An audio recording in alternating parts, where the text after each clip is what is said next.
Good morning. All India radio और राजसभा के analysis में आप सबों का स्वागत। अगर ऑल इंडिया रेडियो के अंदर न्यूज़ की बात करें तो बात की गई है अमृत महोत्सव के बारे में, और विशेष के अंदर भी यही बात की गई है। दोनों को मिला के डिस्कस करेंगे। और देश देशांतर के अंदर भी, द बिग पिक्चर के अंदर भी यही। देश देशांतर के अंदर जो बात की गई है आर्बिट्रेशन कैंसिलेशन बिल 2021, इसके ऊपर चर्चा करेंगे। तो चलिए डिस्कशन स्टार्ट करते हैं। पहली न्यूज़ जो हम डिस्कस करेंगे, आर्बिट्रेशन कैंसिलेशन बिल 2024।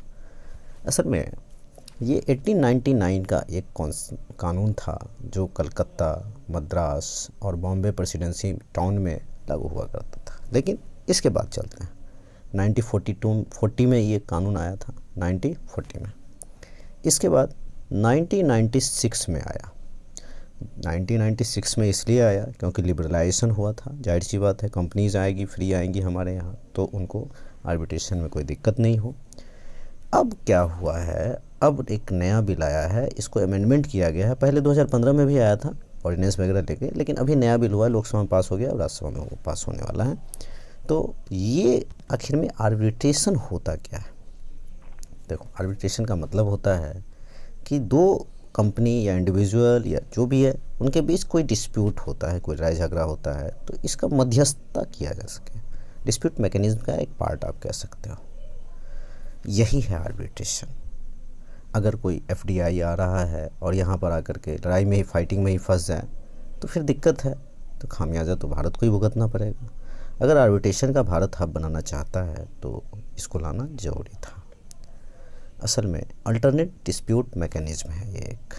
करप्शन वगैरह जाएगी। देखो, दो बातें हैं इसके अंदर। एक तो इन्फोर्समेंट ऑफ कॉन्ट्रैक्ट, दूसरा क्या है, टाइम बॉन्ड मैकेनिज्म। मतलब कितने टाइम के अंदर किस तरह से, किस मैकेनिज्म से इसको सॉल्व किया जाएगा, इन सब बातों। मतलब कुल मिलाकर के कोई कंपनी अगर भारत में आ रही है और उसका ट्रस्ट फैक्टर कितना है और कितना जल्दी बढ़े। अब आकर के यहाँ फाइटिंग में ही सुप्रीम कोर्ट, हाई कोर्ट ही करते रह जाए तब तो उसका बेकार हो जाएगा। तो एक अच्छा कदम है। चलते हैं नेक्स्ट आर्टिकल पे। नेक्स्ट आर्टिकल की बात करें तो दांडी मार्च मॉडर्न इंडिया का जान आप कह सकते हो। आपको अच्छी तरह से पता है इनके बारे में कि ये क्या है, कब स्टार्ट हुआ था, आपको ये भी पता है। 12 मार्च से 6 अप्रैल को पहुंचते हैं गांधी जी। साबरमती से चलते हैं और कहाँ पहुंचते हैं, दांडी पहुंचते हैं। 75 हफ्ते मतलब 75वां जो साल नेक्स्ट ईयर हम लोग मनाएंगे, उससे पहले अभी से 75 हफ्ते अमृत महोत्सव मतलब जगह जगह ऑर्गेनाइज करके हमारे नए लोगों को, नए जनरेशन के लोगों को बताया जाएगा कि हमारे आज़ादी के परवाने क्या करते थे, नहीं करते थे। अब एक दो बातें और जो फैक्ट हैं, ये साबरमती से चलते हैं और दांडी तक पहुंचते हैं। पहली बात, 78 लोगों के साथ। उसके बाद 349 किलोमीटर की यात्रा तय करता है। कितना? 349 किलोमीटर। कितने दिन में? 24 दिन में। ये 2-4 फैक्ट है, इम्पोर्टेंट है, ध्यान रखेंगे। और इसमें जब दांडी मार्च करते हैं गांधी जी, तो बड़े बड़े पेपर्स, मैगजीन्स पर इसको कवरेज मिलना शुरू हो जाता है। और उस समय 1930 के आसपास की घटना है ये जो आप टाइम मैगजीन देख रहे हो, टाइम मैगजीन, ये टाइम मैगजीन ने उस समय गांधी जी को कवर किया था। तो बहुत बड़ी बात थी भारतीय के लिए। मतलब एक तरफ ब्रिटिश हुकूमत, एक तरफ गांधी जी के पीछे चलने वाला आदमी, मतलब पूरी जनता। 2011 में टाइम मैगजीन ने ही क्या किया, देखो, एक सर्वे कंडक्ट किया और भारत के इस आंदोलन को, साल्ट सत्याग्रह को, सेकंड नंबर पे रखा। पहला टी बोस्टन पार्टी है, यूएसए का जो हुआ था, सेकंड नंबर पे रखा। छोटा सा फैक्ट है, इम्पोर्टेंट है, ध्यान रखेंगे। वही बातें यहाँ कही जा रही है।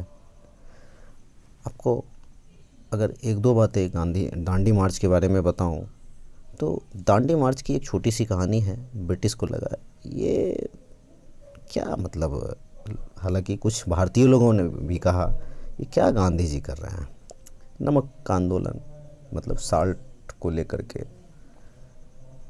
ब्रिटिश ने इसको हल्के में लिया और ब्रिटिश ने क्या किया, जब दांडी पहुंचने वाले थे गांधी जी, तो वहाँ के नमक को, वहाँ जो समंदर के पास नमक था, उनको कीचड़ में मिलवा दिया। अब गांधी जी भी ठहरे गांधी जी, उन्होंने वहीं से एक मुट्ठी उठाया और हो गया। और बहुत ज़्यादा प्रभावी आंदोलन था ये। तो आज के डिस्कशन में इतना ही था। Thank you.